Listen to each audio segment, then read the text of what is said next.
Olá, pessoal! Na aula de hoje nós vamos falar sobre medula óssea, sangue e hemocitopoiese. O sangue é um tecido líquido e muitos autores consideram o sangue como uma variedade de tecido conjuntivo, em que o material intracelular é substituído por um líquido de composição bastante específica. Já a hemocitopoiese é o processo de formação das células sanguíneas. Nós vamos ver que essas células possuem uma meia-vida curta e elas precisam ser constantemente renovadas. Essas células, então, são produzidas na medula óssea, que é um tecido conjuntivo vascularizado de consistência gelatinosa encontrado na cavidade de ossos longos, como nós podemos observar por esse esquema. Vamos começar então falando sobre o sangue. O sangue é um fluido de tonalidade vermelha, de consistência viscosa. Um indivíduo adulto saudável, ele tem cerca de 5 litros de sangue circulante. Isso corresponde a mais ou menos cerca de 7% do peso corporal. O sangue é um tipo, como eu mencionei, um tipo de tecido conjuntivo especializado e ele possui fase líquida e celular. Nessas imagens histológicas, nós podemos observar as células do sangue, né, as hemácias e um leucócito, e aqui um vaso sanguíneo contendo as células do sangue, né. Por essa coloração, nós podemos observar aqui a presença de hemácias dentro do vaso. Como eu mencionei também, os tipos celulares que constituem o sangue, eles possuem sobrevida limitada, e por isso essas células devem ser constantemente renovadas pelo processo que nós chamamos de hemopoiese.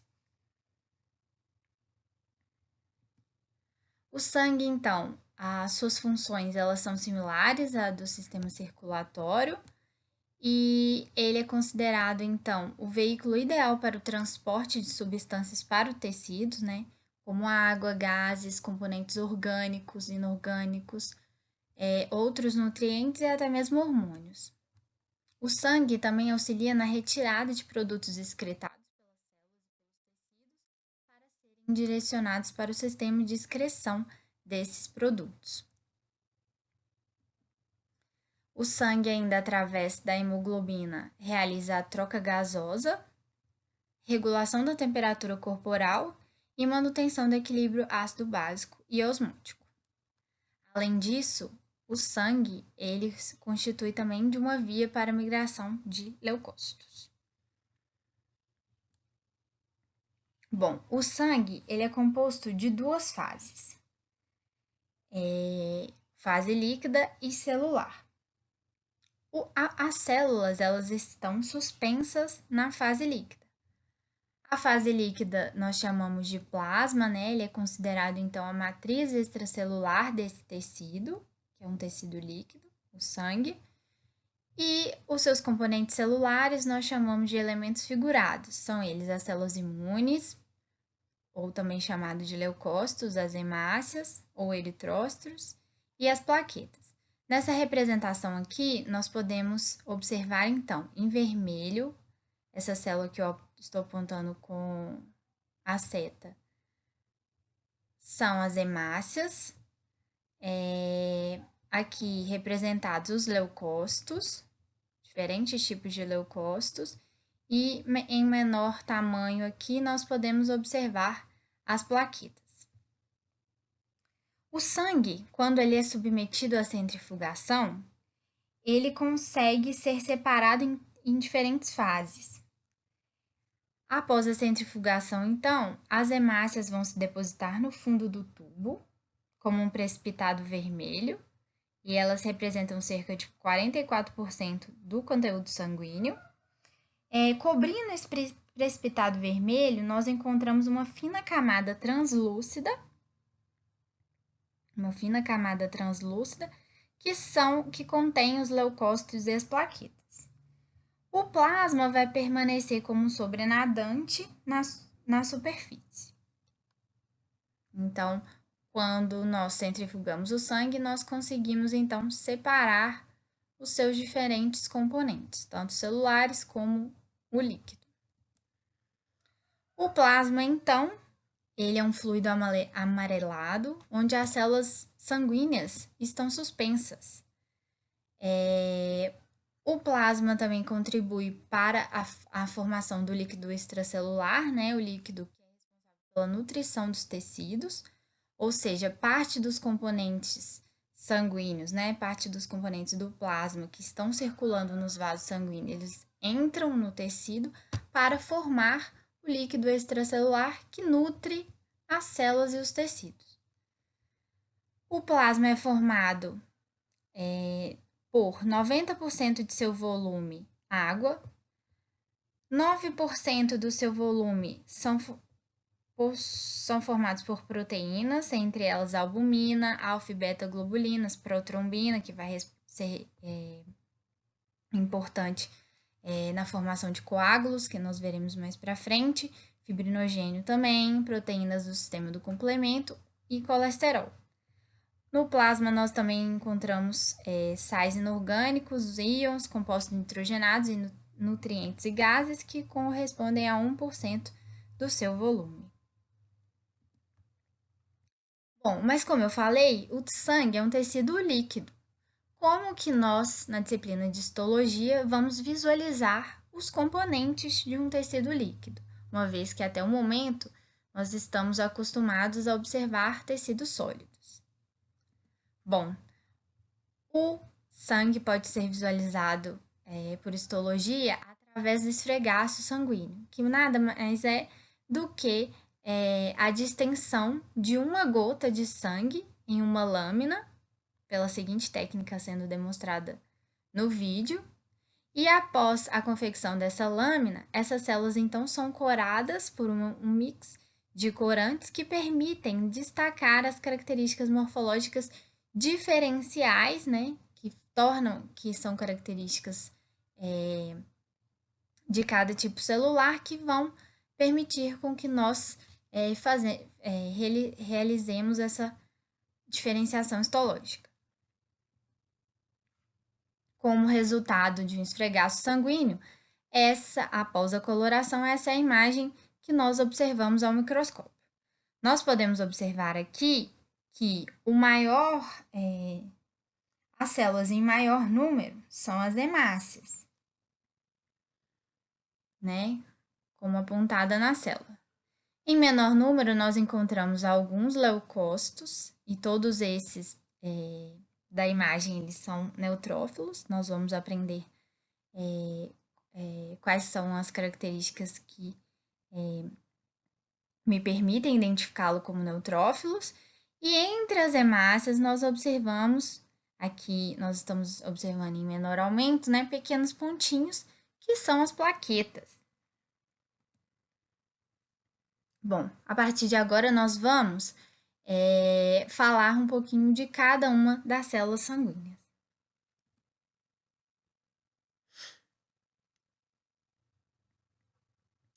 Os eritrócitos são as menores e mais numerosas células do sangue.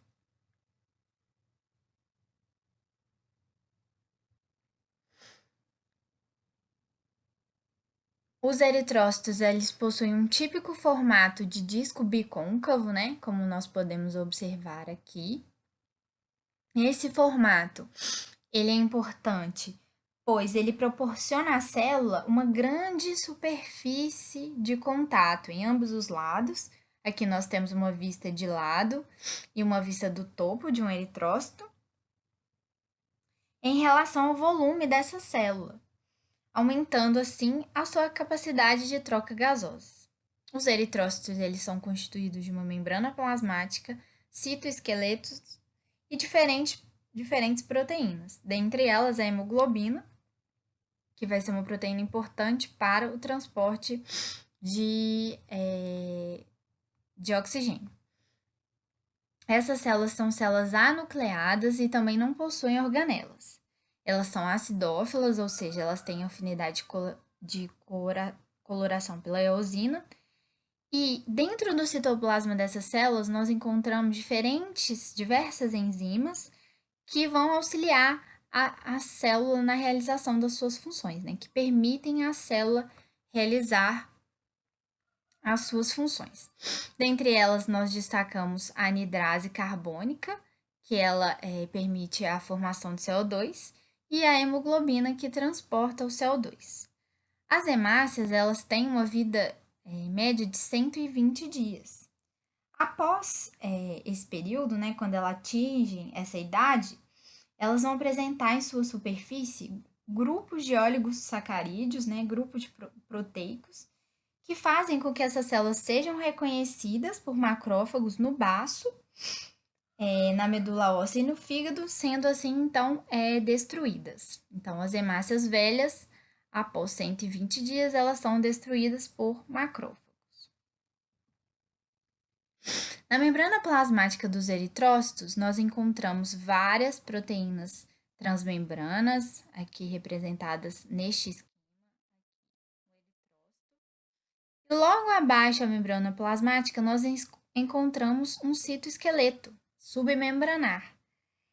É o citoesqueleto que dá essa característica deformável para a hemácia. O citoesqueleto ele atua nas hemácias não só para manter o formato dessa célula, mas também para suportar as fortes forças de tração que essa célula está submetida devido à pressão, à corrente sanguínea.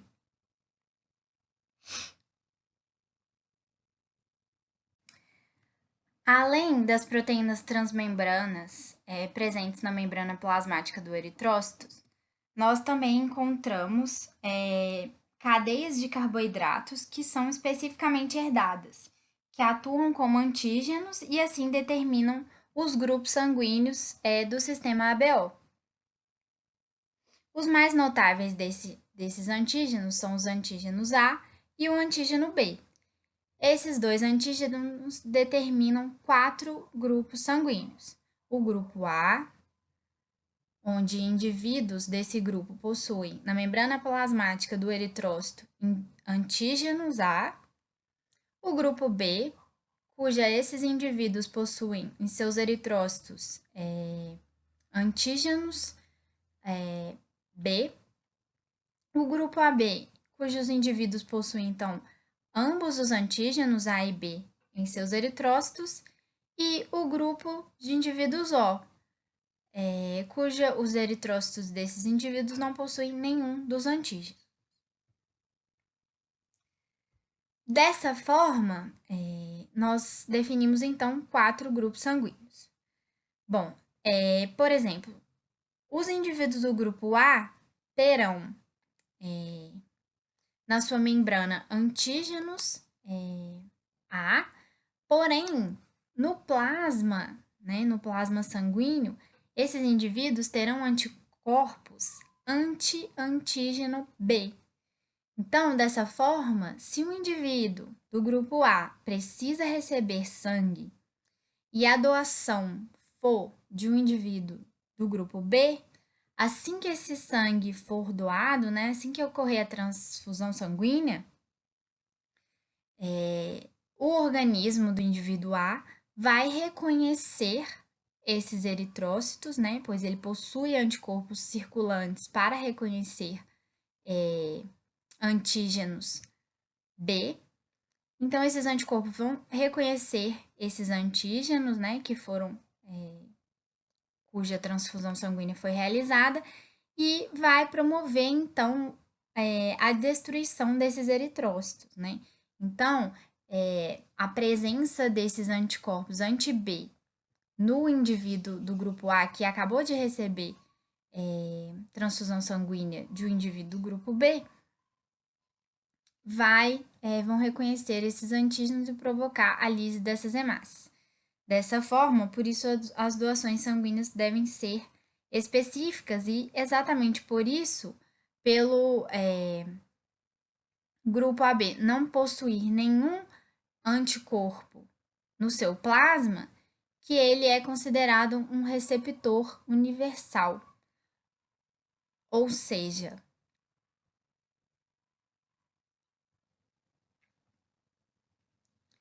ele recebe, ele pode receber do grupo A, do grupo B e também do grupo O. Já os indivíduos do grupo O, eles são considerados doadores universais, né? Eles podem doar, como eles não possuem nenhum antígeno, os anticorpos presentes no plasma desses indivíduos e até do AB que não possui anticorpos no plasma, não vão reconhecer esses eritrócitos e esses eritrócitos não serão destruídos. Por isso que dessa forma o grupo A é considerado um doador universal. Ele doa para todos os outros grupos sanguíneos. Porém, ele só recebe de indivíduos do grupo O. Além desses dois antígenos que eu mencionei, o antígeno A e o antígeno B, nós temos os antígenos C, D e E, que são chamados de fator RH. Então, esses três antígenos são o fator RH. E quando eu digo, então, que o indivíduo ele é RH positivo, isso significa que na membrana dos eritrócitos desse indivíduo, eu tenho a presença desses antígenos C, D e E. Já quando eu digo, então, que o indivíduo ele tem um fator RH negativo, isso significa que esse indivíduo não possui esses antígenos.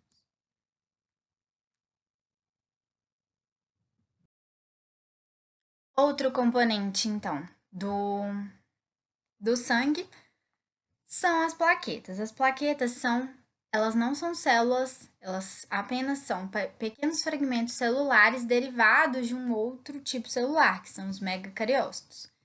Então, aqui nós podemos observar apontado pela seta plaquetas, né, no esfregaço sanguíneo.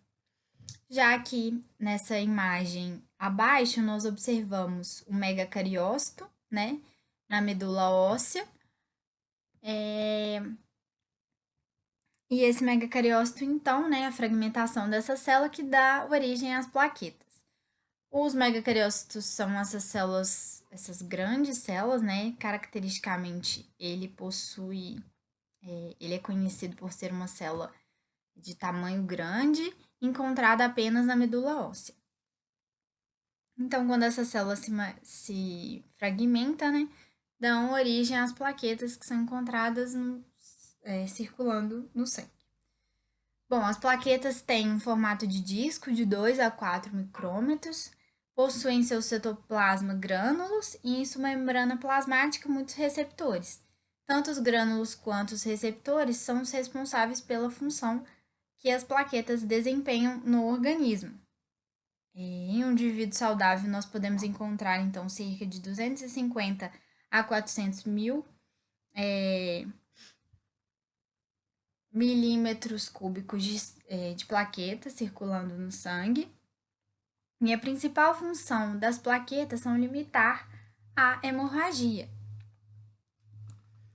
Isso porque, durante a homeostase, né, nós temos os vasos sanguíneos, então, no tecido, e nesses vasos sanguíneos, aqui nós observamos nesse esquema eritrócitos e plaquetas, né, circulantes, as plaquetas representadas em branco. Existem fatores, né, proteínas no vaso, que são fatores que inibem a agregação dessas plaquetas em homeostase. Porém, quando eu tenho um dano no vaso, um dano no tecido, isso faz com que o sangue extravase, né, juntamente com as plaquetas. Quando as plaquetas entram, então, em contato com o tecido conjuntivo subendotelial, né, aqui representado em rosa, rosa mais claro, essas plaquetas vão ser, então, ativadas por esse colágeno presente nesse tecido, vão liberar seus grânulos, né, e promover, assim, dois eventos principais. Adesão plaquetária, né, plaquetas vão se aderir ao sítio de rompimento do vaso, né, elas começam a se aderir ali, e elas começam a se agregar umas às outras, né, isso tudo para promover o bloqueio do local que foi rompido, né? Do vaso rompido. Dessa forma, o aumento, formando assim um coágulo. Dessa forma, o aumento do coágulo bloqueia o local da lesão, né? Na parede do vaso e interrompe a perda de sangue. No entanto, estudos recentes vêm mostrando que as plaquetas contribuem com funções no organismo que vão além, né, de atuarem na coagulação. Isso porque as plaquetas foram mostradas formando agregados com as células imunes, né, com os leucócitos. E esses agregados, as plaquetas, então, liberam ali fatores que sinalizam, né, e estimulam essas células imunes a atuar em um local de inflamação. Na resposta imune, então, as plaquetas atuam promovendo migração e função celular, ou seja, quando há a formação desse agregado plaqueta aqui em amarelo e célula imune em roxo, essa plaqueta ela induz essa célula a migrar para o local de lesão e entre outros processos que vão fazer com que essa célula atue na eliminação da inflamação. Além disso, as plaquetas também liberam citocinas e microvesículas, né? Todas atuando em respostas inflamatórias. As plaquetas também podem promover a morte direta de patógenos, né? Através da liberação de seus grânulos. Ou seja, as plaquetas, né? Têm um papel muito mais importante do que se era pensado, né? E isso está sendo mostrado recentemente. Então, as plaquetas são bem importantes também para o processo de inflamação, em resposta. O outro componente do sangue, celular do sangue também, são os leucócitos, que são considerados as células brancas do sangue, e eles são divididos em leucócitos granulócitos e agranulócitos.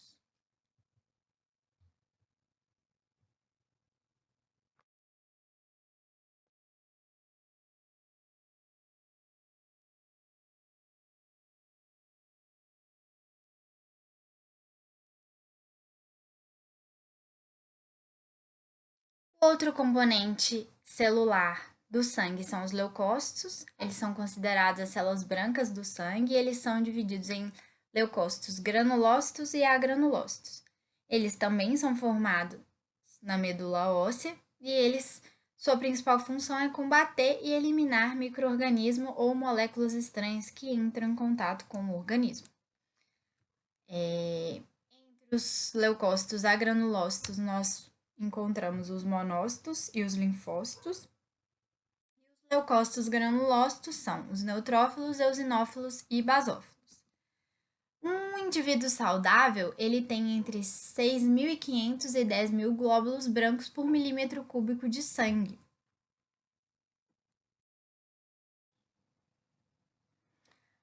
De forma geral, os leucócitos vão possuir núcleo e citoplasma, e o que vai variar para a classificação desses leucócitos são a forma do núcleo, a aparência do citoplasma e a presença ou ausência de grânulos, né?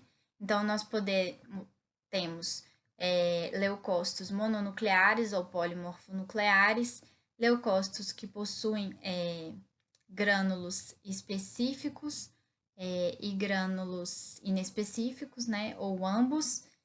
E, por exemplo, outra característica que nós usamos para classificar histologicamente esses leucócitos são a cor ou a ausência de cor desses grânulos, né? Todos esses são parâmetros de diferenciação histológica, ou seja, a forma do núcleo, presença ou não de grânulos no citoplasma e a aparência desses grânulos. Bom, Diferente das hemácias e das plaquetas, os leucócitos não têm função no interior da corrente sanguínea, mas eles utilizam a corrente sanguínea como meio de transporte. E quando presentes na corrente sanguínea, eles possuem formato arredondado. Quando eles migram para o tecido, esse formato varia e eles se tornam pleomórficos, né? Eles variam a sua forma. Mediados, então, pela liberação de citocinas, os leucócitos, mediante uma inflamação, infecção ou lesão tecidual, eles vão ser direcionados para o local de inflamação. Então, nós temos aqui vários leucócitos, né? Que nós temos as células endoteliais, vários leucócitos circulando no sangue, porém, mediante esses sinais, o leucócito ele é capturado, ele é ativado, vai passar, eles abandonam a corrente sanguínea, né? Eles se aderem ao vaso, eles vão passar por processo de rolamento, adesão e mais adesão ao vaso, né? Processos de expansão, né? Ele se adere, mais receptores se aderem às células endoteliais, até que eles vão se rastejar ao tecido infectado ou lesado. Existem duas formas, então, para que esses leucócitos migrem para o local de lesão, né? E podem ser entre as células e por dentro das células. Quando essa migração ocorre entre uma célula endotelial e outra, nós chamamos de migração paracelular, e quando essa migração ocorre por dentro da célula, nós chamamos de migração transcelular. Esse leucócito, então, deixa a corrente sanguínea e migra para o local de inflamação, infecção ou lesão. Os grânulos que estão presentes no citoplasma desses leucócitos, eles auxiliam na degradação da lâmina basal, né? Na degradação do tecido, para que essa célula consiga, então, chegar a este local. Nós inicialmente vamos começar, então, falando pelos leucócitos granulócitos. São eles os neutrófilos, eosinófilos e os basófilos.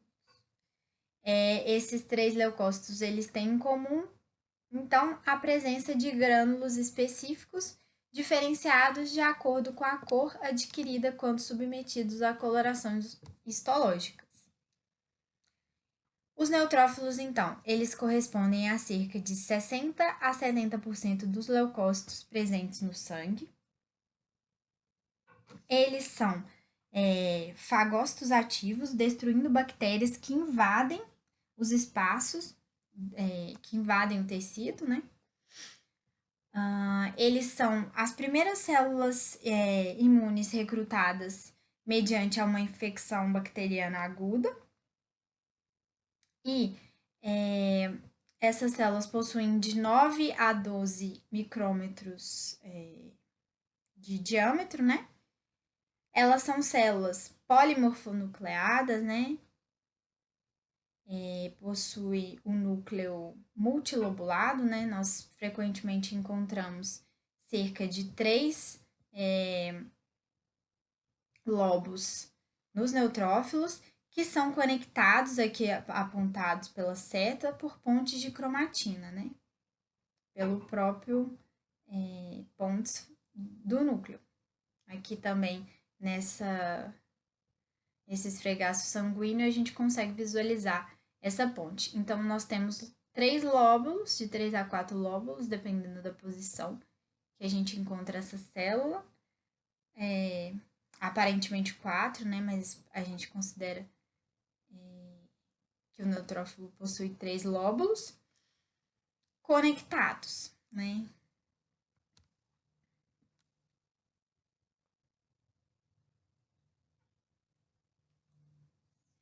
Os neutrófilos, eles possuem grânulos específicos, grânulos azurófilos e grânulos terciários.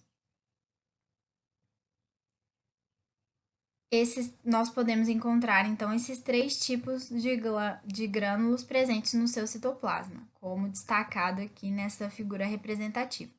E por microscopia eletrônica, nós observamos também a presença desses grânulos eletrondensos no citoplasma do neutrófilo.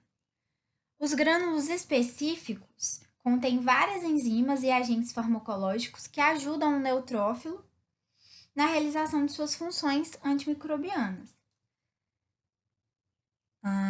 Já os grânulos azurófilos, né, eles são lisossomos e eles dentro desses lisossomos, né, desse que nós chamamos de grânulos azurófilos, possuem lisozimas e agentes microbianos que vão ser liberados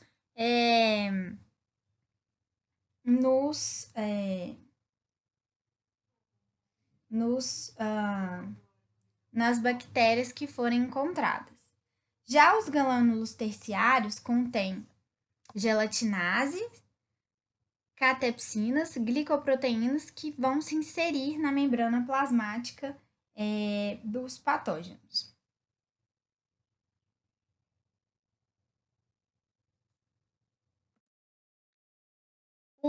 A função dos neutrófilos. Os neutrófilos eles são considerados a primeira linha de defesa, né? São as primeiras células a serem recrutadas para um local de infecção. E eles, depois de aderir ao endotélio, os neutrófilos podem margear o local da lesão onde são ativados. Quando eles são ativados, eles migram para dentro do local da lesão, onde eles podem destruir os micro-organismos por fagocitose, como aqui demonstrado, fagocitose, onde os micro-organismos são englobados e o conteúdo dos fagossomos, o conteúdo dos grânulos são liberados nos fagossomos, destruindo assim esses micro-organismos.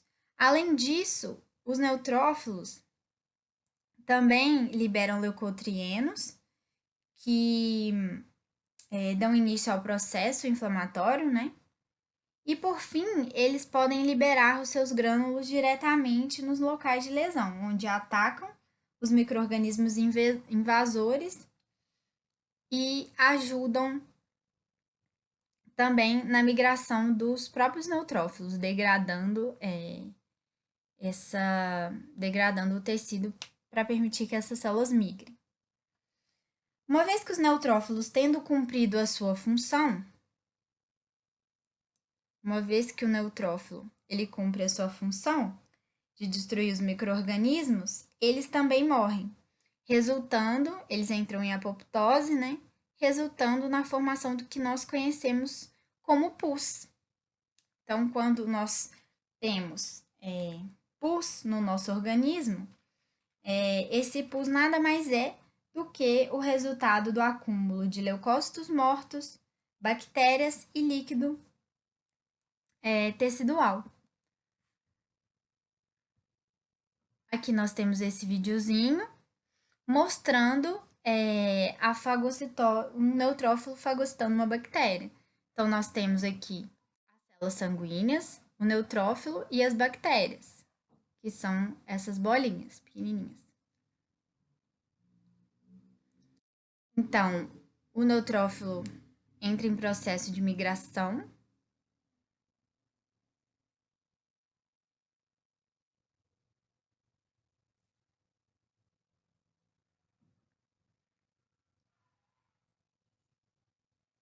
Até que ele consegue fagocitar essa bactéria. Onde ela será destruída. Bom, um outro leucócito granulócito são os eosinófilos. Os eosinófilos representam cerca de 4% dos leucócitos sanguíneos. São células arredondadas e pleomórficas, quando migram para o tecido, elas possuem cerca de 10 a 14 micrômetros de diâmetro. Histologicamente, elas possuem um núcleo bilobado, com aspecto de fone de ouvido, como nós podemos observar. E os eosinófilos têm como principal função fagocitar complexos, antígeno-anticorpo e matar parasitas. Os grânulos dos eosinófilos são bastante característicos, eles se coram por eosina e eles são frequentemente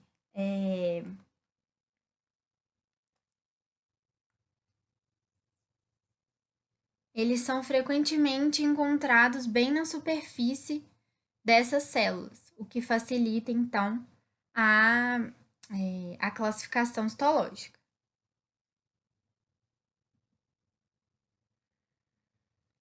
Na microscopia eletrônica, esses grânulos específicos, né, que nós acabamos de ver aqui, por eosina, eles possuem uma característica muito diferencial. Eles possuem, então, um interno, que ele é caracterizado, então, por ser mais central e elétron denso do que circundado por um externo, que é menos elétron denso. Então, quando nós observamos um eosinófilo por microscopia eletrônica, nós observamos que seus grânulos possuem, então, essa faixa mais elétron densa central.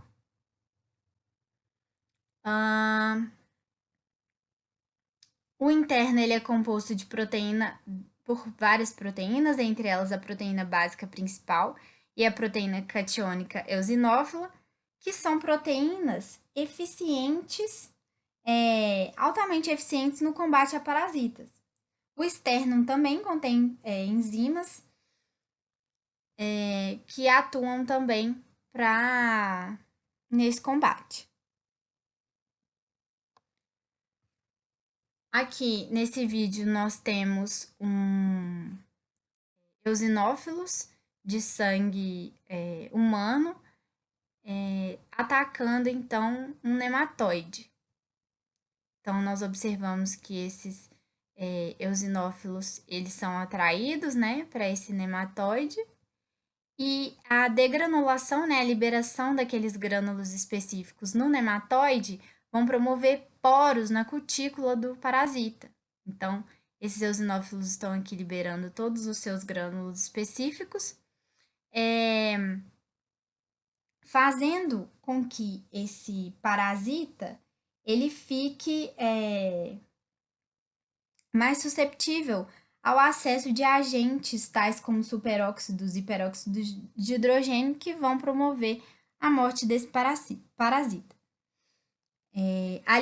Os eosinófilos também liberam substâncias que inativam iniciadores farmacológicos da resposta inflamatórias, tal como histamina e leucotrieno C.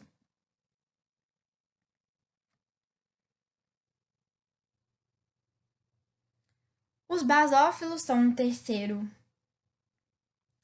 tipo de leucócitos granulócitos e eles representam cerca de 1% apenas dos leucócitos, são as células em menor número. Elas são células arredondadas e pleomórficas, possuem cerca de 8 a 10 micrômetros de diâmetro, possuem núcleo em S. Nessa imagem, nesse esfregaço sanguíneo aqui de baixo, a gente pode observar mais esse S sendo formado. Aqui não ficou tão evidente nessa imagem acima, ficou evidente mais os grânulos. E os seus grânulos específicos, eles são arredondados e coram por hematoxilina. Então, os grânulos dos basófilos são roxos, né? E o que proporciona esse formato rugoso a essa célula.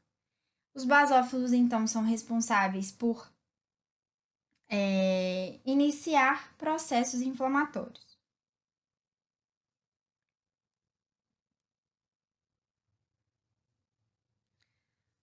Bom, os basófilos contêm grânulos azurófilos, né? Assim como todos os outros que eu mencionei anteriormente, que são os lisossomos. E dentro dos seus grânulos específicos, basófilos, nós encontramos heparina, histamina, fator quimiotático para eosinófilos e neutrófilos, proteases neutras e peroxidases.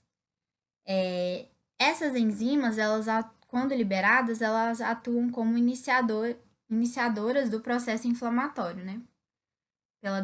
Ou seja, para iniciar um processo inflamatório, os basófilos, então, degranulam. Aqui nós temos essa representação esquemática, né? Quando o basófilo, que possui em sua membrana plasmáticas anticorpos, receptores para anticorpos, quando esses anticorpos entram em contato com antígenos, esse reconhecimento, então, induz a liberação dos seus grânulos por essas células, pelas células. Essa célula vai, então, liberando seus grânulos, como eu mencionei anteriormente, leucotrienos, estaminas, citocinas, e esses grânulos vão responder promovendo o recrutamento e ativação de outras células do sistema imune.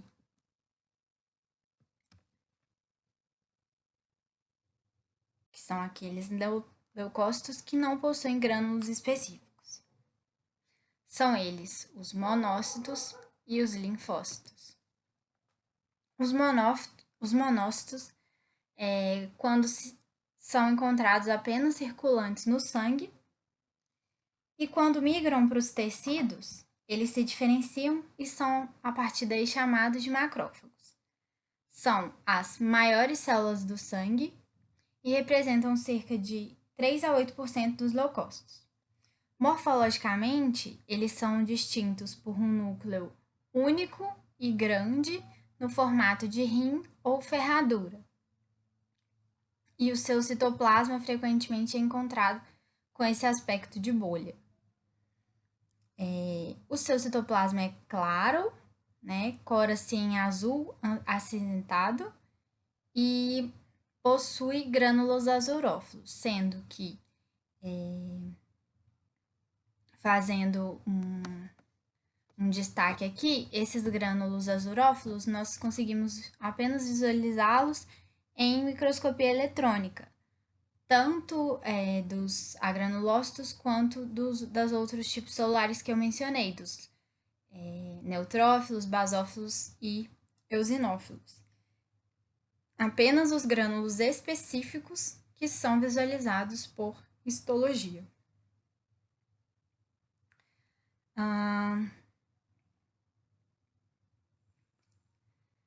Frequentemente, nos monócitos, nós ainda encontramos vacúolos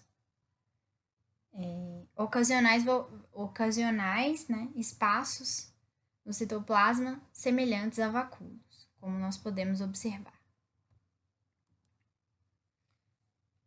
Bom, os monócitos permanecem na circulação apenas por alguns poucos dias. Logo, eles migram através do endotélio, de vênulos e capilares, para o tecido conjuntivo, onde se diferenciam em macrófagos. Em diferentes tipos de tecido, nos diferentes tipos de tecido, os macrófagos desempenham funções distintas, mas basicamente suas funções, de forma geral, são ser células fagocitárias, né, formando assim então o sistema mononuclear fagocitário. São fagócitos ativos, apresentam epitopos aos linfócitos T e também produzem citocinas. Por exemplo, os macrófagos que são encontrados no olho são denominados macrófagos intraocular. Macrófagos do cérebro, do sistema nervoso, são denominados de micróglia. Os macrófagos encontrados na pele são denominados células de Langerhans e têm como funções, além da fagocitose, a apresentação de antígeno.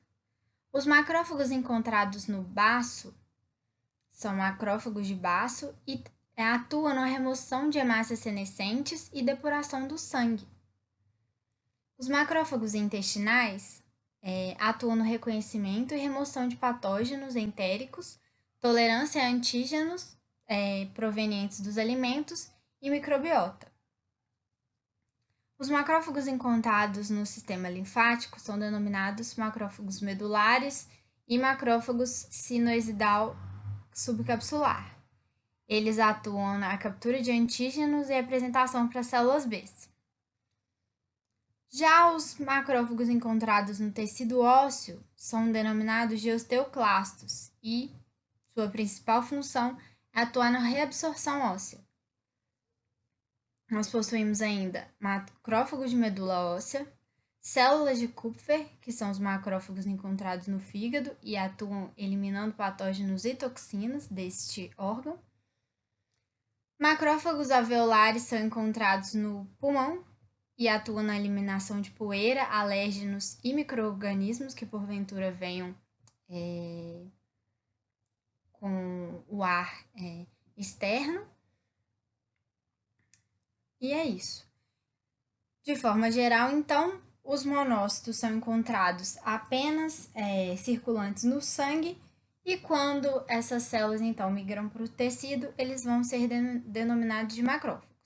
E os macrófagos de cada tipo de tecido possuem nomes diferentes e eles são células que vão desempenhar funções diferentes conforme as necessidades de cada tecido.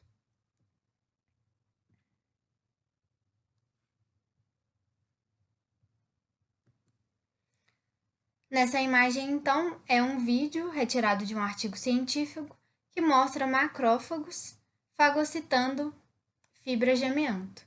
Então, nós observamos o macrófago, novamente, a fibra de amianto. Essa célula, então, vai fagocitar essa fibra e agora a gente pode observar essa fibra dentro do citoplasma desse macrófago. De forma geral, então, qual é a função dos macrófagos? Fagocitam e destroem células mortas, antígenos e partículas estranhas. O segundo tipo de leucócitos agranulócitos são os linfócitos. Os linfócitos formam a segunda maior população de leucócitos do sangue, sendo que a primeira são os neutrófilos, porém são granulócitos. Os linfócitos compreendem cerca de 20 a 25% dos leucócitos circulantes. São células arredondadas quando na corrente sanguínea e podem se tornar pleomórficas quando migram para os tecidos. Eles possuem de 8 a 10 micrômetros de diâmetro. Possuem um núcleo redondo, denso, formado por heterocromatina.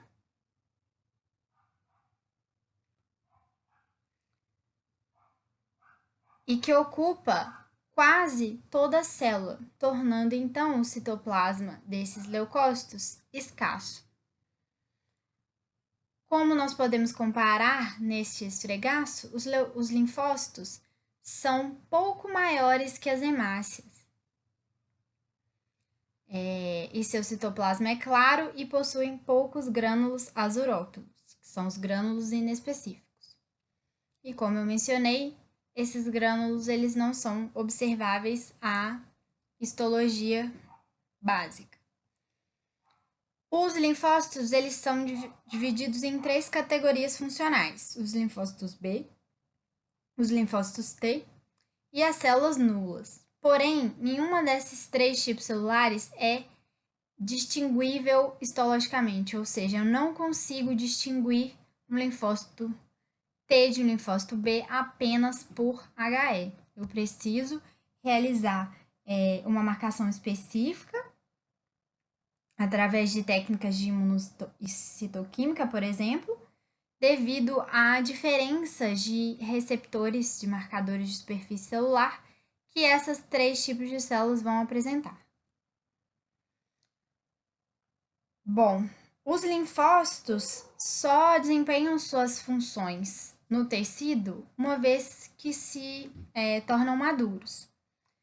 Logo, linfócitos maduros serão efetores do sistema imune. Esses linfócitos, então, saem da medula óssea como linfócitos imaturos e os linfócitos T precisam migrar e esses linfócitos, quando saem da medula, precisam migrar para compartimentos específicos do corpo, onde vão amadurecer e expressar marcadores específicos de superfície.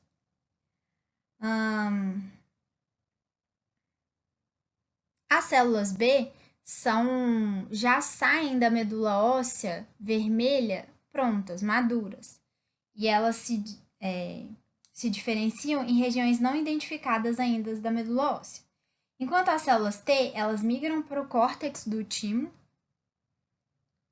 e lá elas se tornam imunologicamente competentes.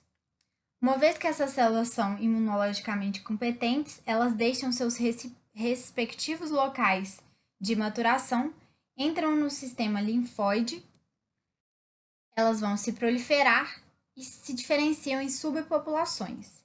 Ou seja, essas células maduras, elas são capazes de se dividir e formarem clones. Esse clone é capaz de reconhecer e responder ao antígeno sem ter que passar por todo aquele processo de maturação que a célula que saiu da medula óssea teve que realizar. O que torna, então, esses clones importantes durante uma segunda resposta antigênica, né? Que esses linfócitos vão responder de maneira mais rápida àquele antígeno. Os linfócitos são divididos em células efetoras e células de memória. As células efetoras vão atuar eliminando os antígenos e as células de memória, elas não participam dessa primeira resposta, no entanto, elas permanecem como clones e em caso de uma segunda de um segundo contato com o mesmo antígeno, elas vão então responder mais rapidamente para a eliminação.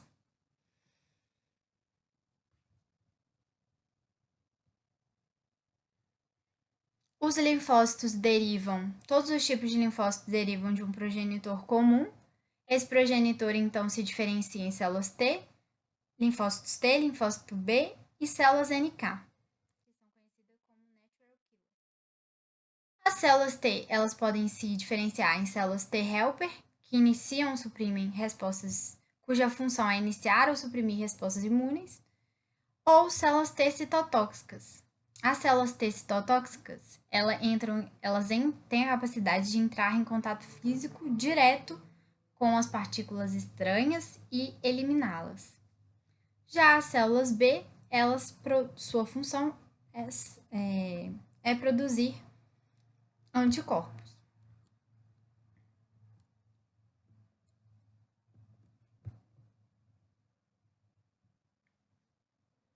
Enquanto as células NK são células nulas, elas recebem esse nome pois elas possuem a capacidade de atuar eliminando antígenos ou partículas estranhas sem passar por maturação no timo.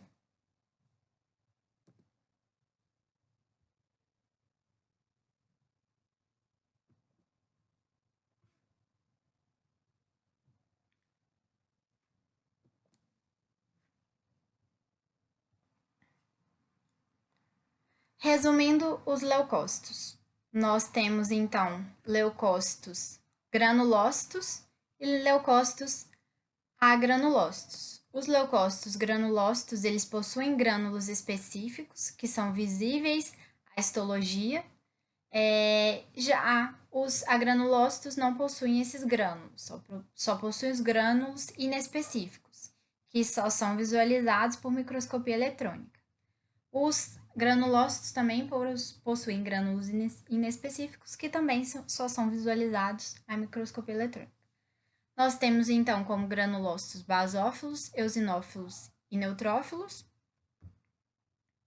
e há granulócitos, monócitos e linfócitos. Os basófilos, sua função é iniciar o processo inflamatório, ativando outros leucócitos. São células que possuem os grânulos corados em roxo e o núcleo em S. Os eosinófilos possuem como função fagocitar complexos antígeno-anticorpo e atuam na eliminação de parasitas. Essas células possuem os grânulos específicos corados por eosina mais róseo e o núcleo com forma de fone de ouvido. Os neutrófilos atuam na fagocitose de bactérias, são as primeiras a serem as células recrutadas em caso de infecções, e elas são células que possuem o núcleo trilobado, né? A gente consegue observar 3 lóbulos nucleares nessa forma, nessa célula, que são conectados por pontes de cromatina. Já os monócitos fagocitam partículas estranhas e produzem citocinas. Eles são denominados monócitos quando encontrados na corrente sanguínea e quando migram para o tecido, eles são chamados de macrófagos e vão atuar também na fagocitose. E suas funções podem variar dependendo do tecido em que essas células encontram. Os linfócitos, eles são células que possuem um núcleo grande, que ocupa quase todo o citoplasma da célula, e a sua principal função são a produção de anticorpos, no caso do linfócito B, e a eliminação de células, no caso, a eliminação de antígenos, no caso do linfócito T. Morfologicamente, os monócitos que eu não comentei são células grandes que possuem o núcleo no formato de rim ou ferradura. Bom, mas como e onde se originam os leucócitos? As células do sangue, elas possuem meia-vida curta e precisam ser constantemente renovadas. O processo de renovação dessas células, então, é denominado hemocitopoiese. Como ocorre? A formação das células sanguíneas ocorre a partir de células-tronco indiferenciadas que são comprometidas com a formação de células sanguíneas. Onde ocorre? A formação das células sanguíneas começa ainda na vida uterina e até a vida adulta desse indivíduo, esse processo ocorre na medula óssea. A medula óssea é um tecido conjuntivo vascularizado encontrado na cavidade de ossos longos e nas trabéculas de tecido esponjoso. Nos adultos, esses ossos são os externovértebras e costelas. A medula óssea possui uma consistência gelatinosa e sua principal função é a formação e liberação das células sanguíneas.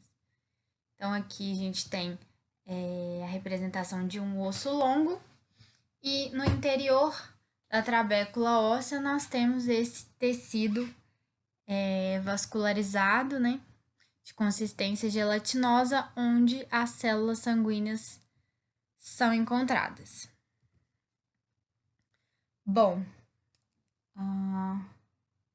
a medula óssea de um recém-nascido ela é chamada de medula óssea vermelha, pelo fato de, durante essa fase do indivíduo, ocorrer uma intensa formação de eritrócitos, mas já nos adultos, a partir dos 20 anos, ela é conhecida como medula óssea amarela, né, presente na diáfase de ossos longos.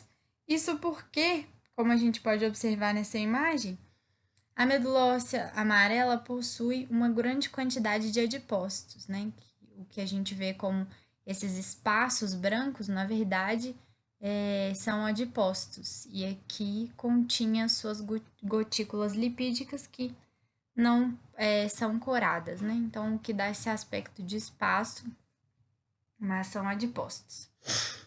Bom, na medula óssea nós encontramos o estroma e o parênquima. O estroma vai ser o que dá suporte ao tecido. O estroma são as células, então, e fibras colágenas, fibras reticulares, os capilares, né, que são um compartimento vascular presente na medula óssea, né, que ela precisa de um grande compartimento vascular para ocorrer a liberação dessas células que estão sendo lá produzidas. O estroma é formado ainda por adipócitos e macrófagos.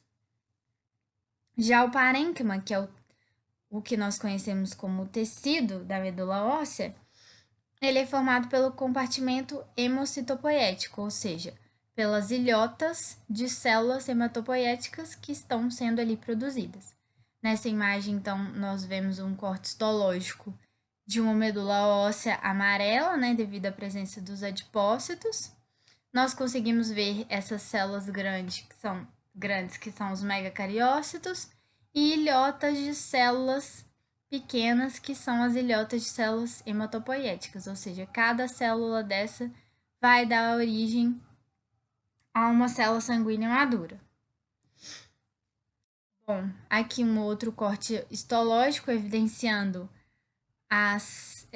o tecido ósseo, desses ossos longos, as trabéculas, e dentro, né, das trabéculas nós possuímos essas cavidades onde nós encontramos a medula óssea. Aqui, então, nós encontramos as ilhotas das células hematopoéticas e o tecido de suporte, né, que vão ser os adipócitos, compartimento vascular. Aqui, em maior aumento, mostrando essas ilhotas mais detalhadamente e, de novo, como nós podemos perceber, é bem fácil de visualizar os megacariócitos na medula óssea, porque é uma célula que ela se destaca das outras, morfologicamente, das outras células da medula, das ilhotas. Bom, as células do sangue na medula óssea, elas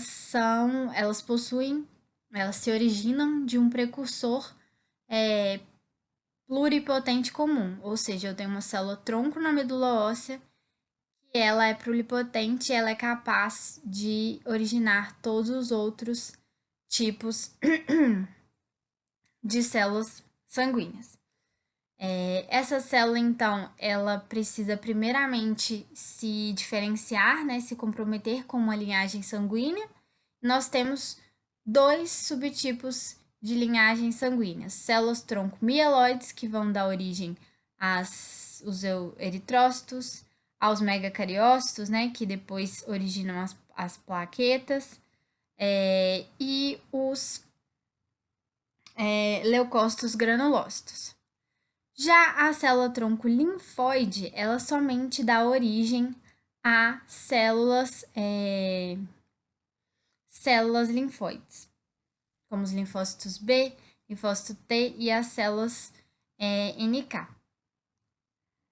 Bom, para originar essas células do sangue, então, basicamente, essas células vão sofrer processo de proliferação e diferenciação celular até se comprometerem com as suas linhagens e se diferenciarem finalmente nas células sanguíneas maduras, que vão ser essas células, então, liberadas nos compartimentos vasculares.